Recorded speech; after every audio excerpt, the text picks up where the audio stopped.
Haris, Kai, Irene, esta é a minha saudação a todos os alunos de Sociologia da Religião que estaremos, a partir de agora, tendo esta aula introdutória e também até panorâmica sobre esta disciplina que estaremos estudando.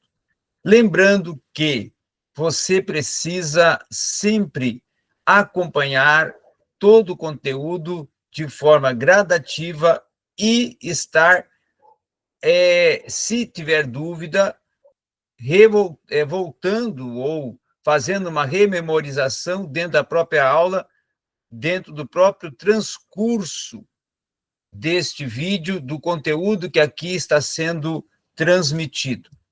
Vamos, então, à aula de religião e sociedade. Religião e sociedade.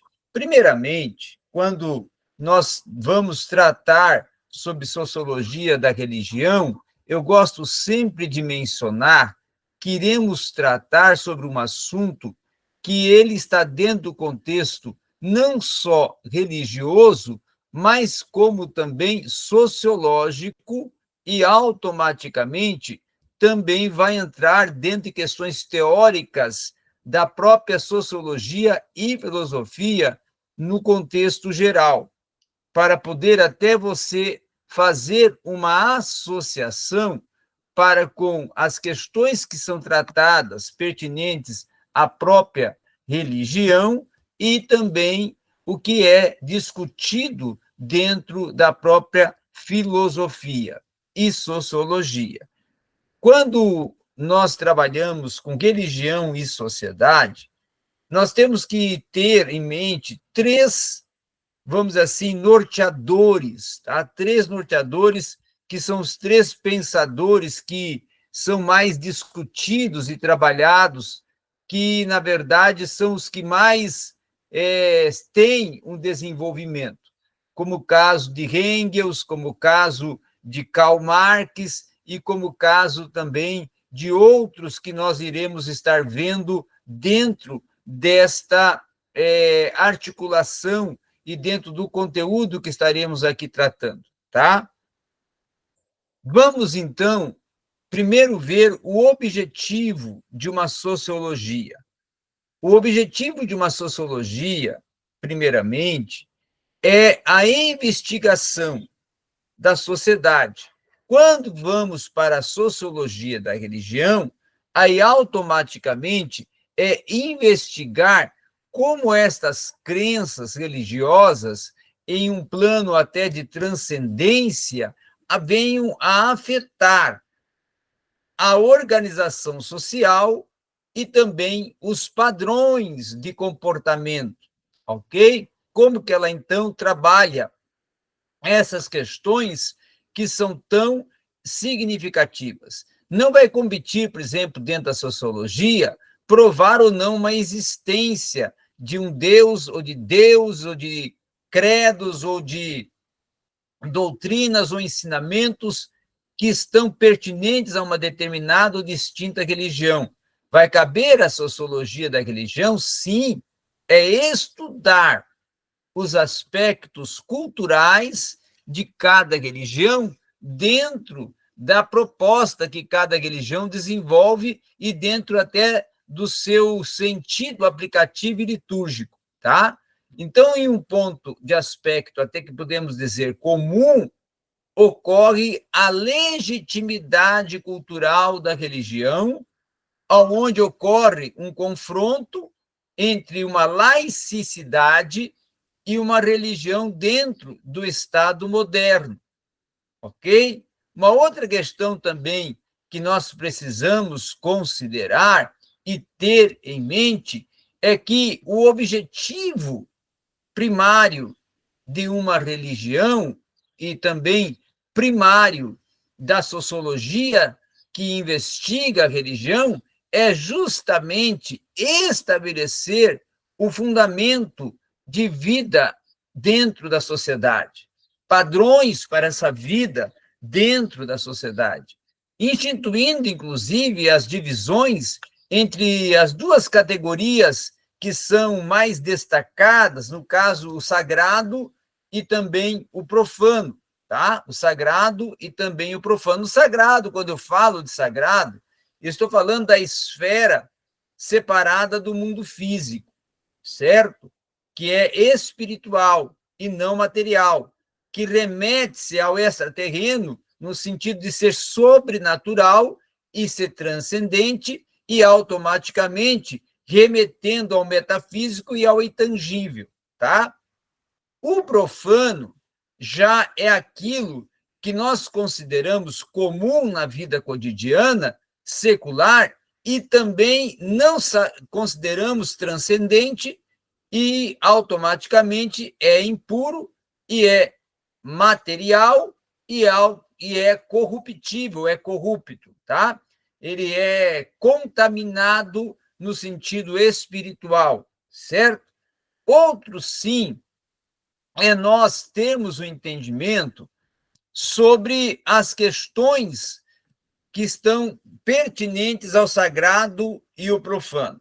Socialmente, a relação entre os indivíduos dentro de um plano sagrado, ela é mediada pelo uso de símbolos dentro de um compartilhamento de mitos de fundação do mundo, como também de participação dentro de ritos sagrados, como, por exemplo, a forma geral, os mitos de função, a atualização do passado, a contextualização do presente e também, automaticamente, podemos incluir aqui o direcionamento ou os direcionamentos para o futuro, tá?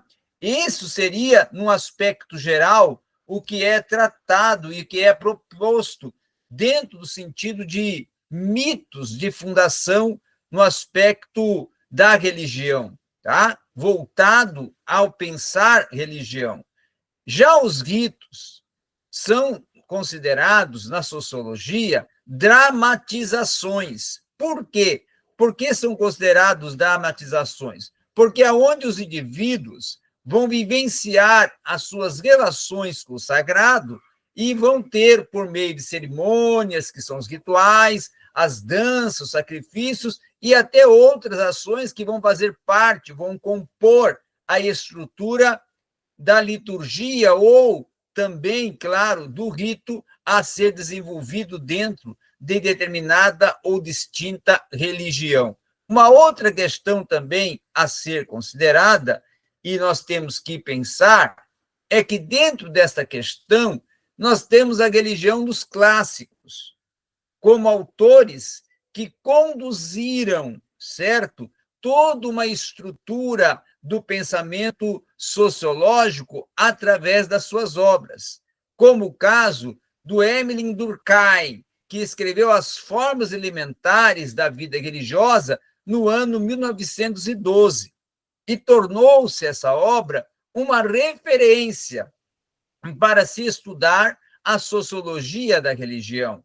Um outro livro também que está dentro desse contexto da sociologia da religião é A Ética Protestante e o Espírito do Capitalismo, que foi publicado no ano de 1904. Um outro livro também que podemos aqui referenciar é o livro de Marx, A Ideologia Alemã, publicado em 1845, que também vai estar dentro da proposta que podemos aqui referenciar de um estudo sociológico da religião dentro, claro, do contexto da Alemanha, que era o contexto em que ele atuava.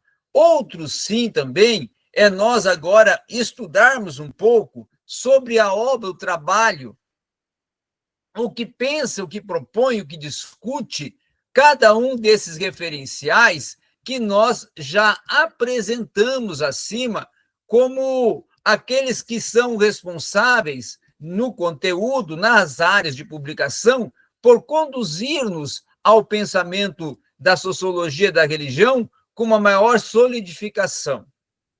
O Emile Durkheim, ele toma a religião como um espaço primeiro, tá? De produção do sagrado, que há condição de possibilitar a vida em sociedade e estabelecer normas, conteúdos e também conteúdos, claro, de âmbito moral fundamental, que são esses morais, para uma socialização dos indivíduos. Então, podemos resumir, sintetizar, que a proposta de Emile Durkheim é mais prover o panorama e a visão geral de moralidade para prover para a sociedade um princípio moral ou princípios morais e valores para que ela possa ter uma atuação, um comportamento ético condizente, proeminente. E aí nós temos, dentro desse sentido, algumas direções ou alguns temas que ele trabalha, que são os temas centrais da sua exploração sociológica da religião, como o caso do fato social, da consciência, tá? Da coletividade, do sagrado e do profano. Esse seria, vamos dizer assim, os temas e as abordagens que centralizam a aplicação temática e o conteúdo trabalhado por Emile Durkheim. Já o caso que nós temos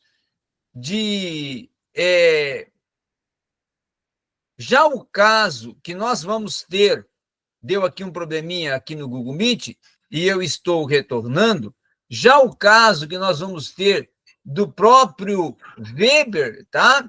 É a resposta aos problemas básicos que se tornam a condição humana, que são promovedores da condição humana, que trabalham com a questão principalmente da contingência, da impotência, da escassez, e que vão mostrar que as religiões, ao criar determinadas e distintas respostas, e também alguns problemas, vão influenciar de uma maneira mais íntima nas atitudes de prover práticas, tá? Dos homens com relação a algumas atividades da vida diária. E aí ele vai trabalhar como temas e epígrafes de direcionamento para suas abordagens, a ação social, a ética protestante, vai entrar dentro do calvinismo, vai entrar dentro também já no aspecto teológico e doutrinário da salvação, racionalidades e, automaticamente, o desencantamento, entrando até no desencantamento para a questão um pouco da psicologia da religião, que ainda iremos estudar mais à frente. Outro, sim, é agora voltarmos para o Marx.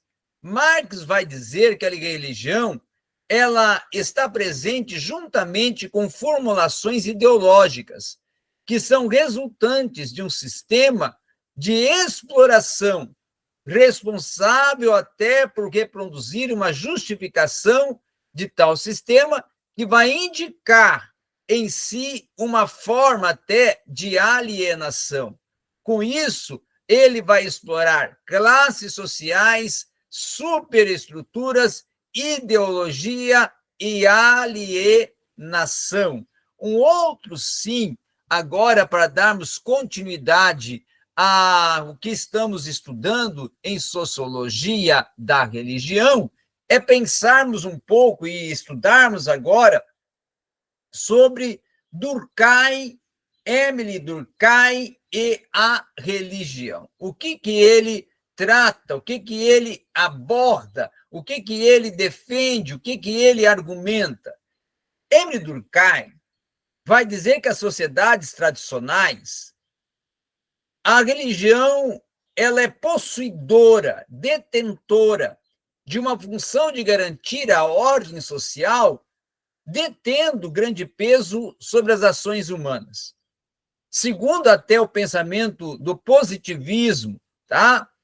Voltado para o que propõe Comte, Taylor e Spencer, que é os referenciais teóricos que Emile Durkheim utiliza, ele vai dizer e defender que a religião é vista como uma forma de conhecimento da realidade que deve ser superada pela ciência. Já Durkheim vai defender sobre a influência que ela possui dentro do positivismo, buscando encontrar aquilo que está dentro de uma questão incomum a todas as religiões, começando com os aborígenes da Austrália e a generalização até para outras sociedades, ok? Uma outra questão também é agora considerarmos, na continuidade da nossa aula, o que vai tratar e considerar Durkheim também dentro da religião, como ele vai definir ou como ele vai considerar e conceituar a religião. Ele vai dizer que a religião é um sistema de crenças e práticas em relação ao sagrado, que vai unir uma mesma comunidade moral dentro de tudo que ele vai aderir ou vai ter de desenvolvimento e de aderência. Segundo ele, a religião se torna um fato social, mantendo os membros de uma sociedade agregados e independentes das pessoas e até dos seres humanos para a sua própria existência, se tornando até um pouco, vamos dizer assim, defensor, tá? E promovedor do humanismo, tá? Uma outra questão também podemos aqui colocar que é que Durkheim vai dizer que a religião ela seria para ele uma instituição que produz sujeitos capazes do autocontrole, uma vez que vai basear as suas ações em torno de crenças, tá? Que são os fundamentos da crença, aonde ela se direciona no aspecto do crer, aonde ela enfoca o seu crer, o seu credo. Então, os indivíduos guiam-se para suas vidas sociais, tendo, assim, as premissas como as oposições entre o sagrado e o profano, ok? Muito bem, vamos dando continuidade à nossa aula, e agora nós vamos entrar em Max Weber, tá? Vamos tratar, então, sobre o que Weber está considerando sobre religião, que, claro, Weber, ele aponta ou ele desenvolve a sua abordagem sobre religião fazendo um vínculo ou uma associação com o capitalismo, tá? Tendo em vista que ele está dentro de um período da Europa que está sendo tratado e evidenciado a temática do capitalismo. Então, nas sociedades modernas, as crenças religiosas se tornam os resultados da crescente dentro de uma racionalização das ações individuais, tá? Procurando enxergar, inclusive, as práticas que são consideradas religiosas como ações também que são racionais e que são de visões e objetivos específicos dentro de uma expressividade. E, com isso, claro, determina valores, e esses valores são incorporados à vida prática, e automaticamente também podemos dizer que Weber ele não tem uma preocupação em si em formular uma teoria, mas desenvolver um conceito, uma abordagem mais voltada sobre como podemos compreender a religião dentro de um contexto histórico, tá? Ou até as religiões no seu contexto histórico. Então, ele vai trabalhar mais no aspecto histórico, tá? Uma outra questão também é porque Weber vai sempre priorizar e vai defender porque o capitalismo se desenvolveu ou se desenvolve apenas dentro do Ocidente. Esse é o grande questionamento promovedor da sua conceituação e do discorrer, tá? De Weber até na sua obra principal, Ética Protestante e o Espírito do Capitalismo. Na Ética Protestante e o Espírito do Capitalismo, ele vai trabalhar com a vivência espiritual e doutrinária da conduta religiosa, onde é exigida pelo protestantismo e organizado uma maneira até de agir economicamente, de forma que ocorre a necessidade de uma realização de um lucro que é sistemático e também racional.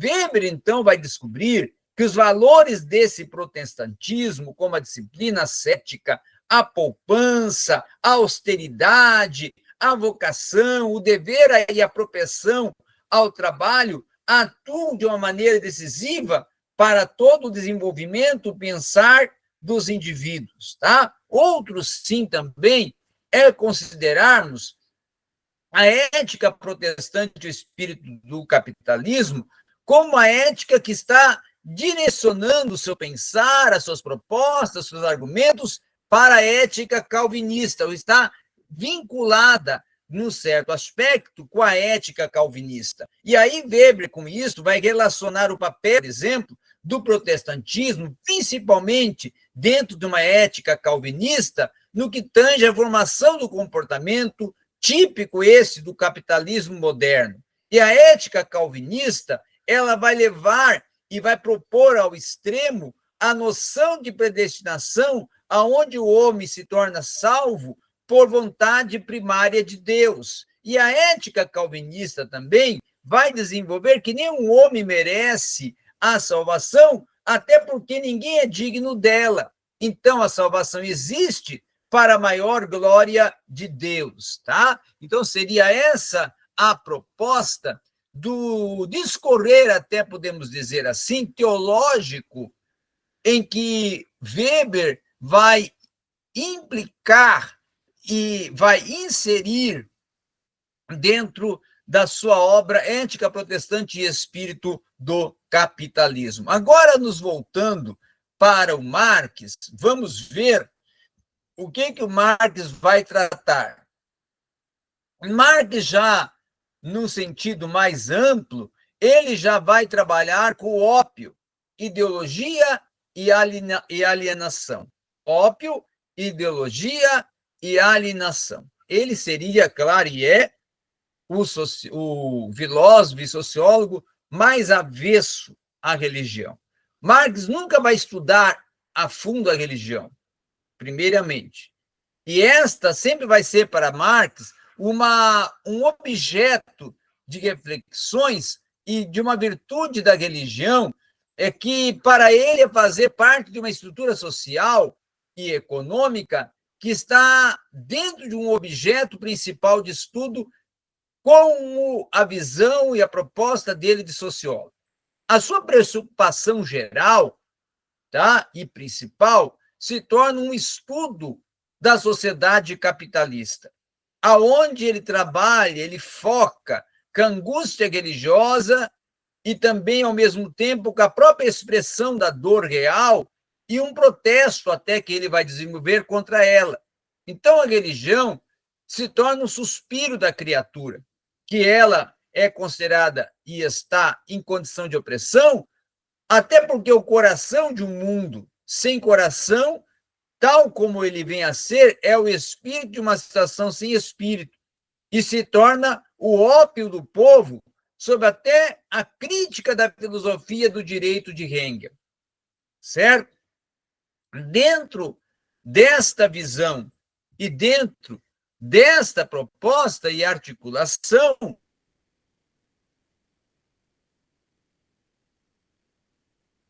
é que nós vamos ver a religião como uma superestrutura. E aí Marx sempre vai considerar a religião como parte de uma superestrutura e promovedora até de uma dimensão que vai refletir o que é condicionado pela própria infraestrutura dentro de uma determinada sociedade, pelo modo até como se verifica as relações que se desenvolvem entre os homens nesse processo que, para ele, é considerado econômico ou até mesmo produtivo. Outros, sim, também é considerar sobre a alienação e a ideologia. Segundo Marx, não basta se criticar a religião, é preciso também não só criticar a raiz material, a própria alienação do trabalho e a exploração econômica. Da alienação religiosa, por exemplo, como também até podemos colocar aqui, eliminar de uma forma de uma revolucionária aplicabilidade as condições voltadas de miséria terrestre, das quais vão derivar a necessidade do mundo celeste. Tá? Marx vai considerar, por exemplo, que a religião se torna uma forma de alienação. Nela se verifica o fosso entre o mundo concreto e o mundo ideal, entre o mundo em que o homem vive e o mundo em que ele desejaria viver. Este mundo celeste se torna um resultado de um protesto da criatura oprimida contra o próprio mundo em que se vive e sofre. Ou seja, se procura um refúgio no mundo divino, até porque o mundo em que o homem vive é desumano. E é nessa visão, então, que ele vai desenvolvendo e defendendo que a religião ela é fruto de uma alienação ideológica dentro da proposta de Marx, tá? De Karl Marx. Uma outra questão também a ser considerada no estudo ainda sobre Karl Marx é pensarmos na principal característica da separação da igreja do Estado e do Estado laico, do positivismo, onde ele trabalha a religião como sofrimento gradual e perda da importância até ser superada essa pela própria ciência, e também as questões mais voltadas à contemporaneidade, aonde ele trabalha a responsabilidade das diversidades religiosas, quais são, a religião não será extinta, a defesa dele no aspecto da contemporaneidade, e a religião passa de uma esfera pública para uma esfera privada. Essa seria, então, a discussão proposta no âmbito da sociedade por Karl Marx. A secularização e o pluralismo religioso já é defendido por Peter Berg, tá? Peter Berg, que vai desenvolver abordagens como, por exemplo, dizer que nas sociedades tradicionais a religião influencia e é responsável por influenciar a identidade do indivíduo, tá? Peter Berg também vai trabalhar com as sociedades modernas, atribuindo ao indivíduo a possibilidade dele próprio construir a sua identidade. E Peter Berg vai também desenvolver a religião, dizendo que ela não tem mais o papel de unificar as pessoas em torno de um distinto significado religioso, mas sim explicar essa pluralidade religiosa que se está vivendo na atualidade. E para buscar mais até adeptos e seguidores, aí ele deixa de ela própria, ele vai defender que a própria religião deixa de ser coercitiva e busca a atender às necessidades de cada indivíduo. Então, é em cima deste sentido, deste aspecto e dessa ótica e olhar que trabalha o Peter Berg. Portanto, esse foi o conteúdo que nós tínhamos reservado e que reservamos e que trabalhamos e que aplicamos e que trazemos aqui hoje para vocês dentro desta visão panorâmica, trabalhando com alguns autores e trabalhando também com alguns referenciais da sociologia da religião.